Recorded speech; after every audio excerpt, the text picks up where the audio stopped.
বন্ধুরা, সেবার একটা কাজ করেছিলাম একেবারে শ্মশানে গিয়ে।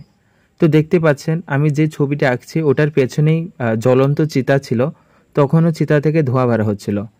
তো এরকম অভিজ্ঞতা আমার প্রথম।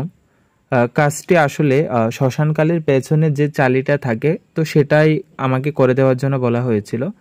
তো দেখতে পাচ্ছ আমি অনেকটা আগুনের ফ্লেমের মতো এটা করেছি এবং তার মধ্যে শ্মশানের যে একটা মানে ব্যাকগ্রাউন্ড থাকে ওটাই আঁকার চেষ্টা করেছি। মানে কিছু ভূত প্রেত বা ডাকিনী যোগিনী, তারপর শিয়াল, তারপরে কিছু অস্থি মরার, তো ওটাই আঁকার চেষ্টা করেছি। তো কেমন হয়েছে অবশ্যই জানাবে, তোমাদের কেমন লেগেছে কাজটি। জয় মা।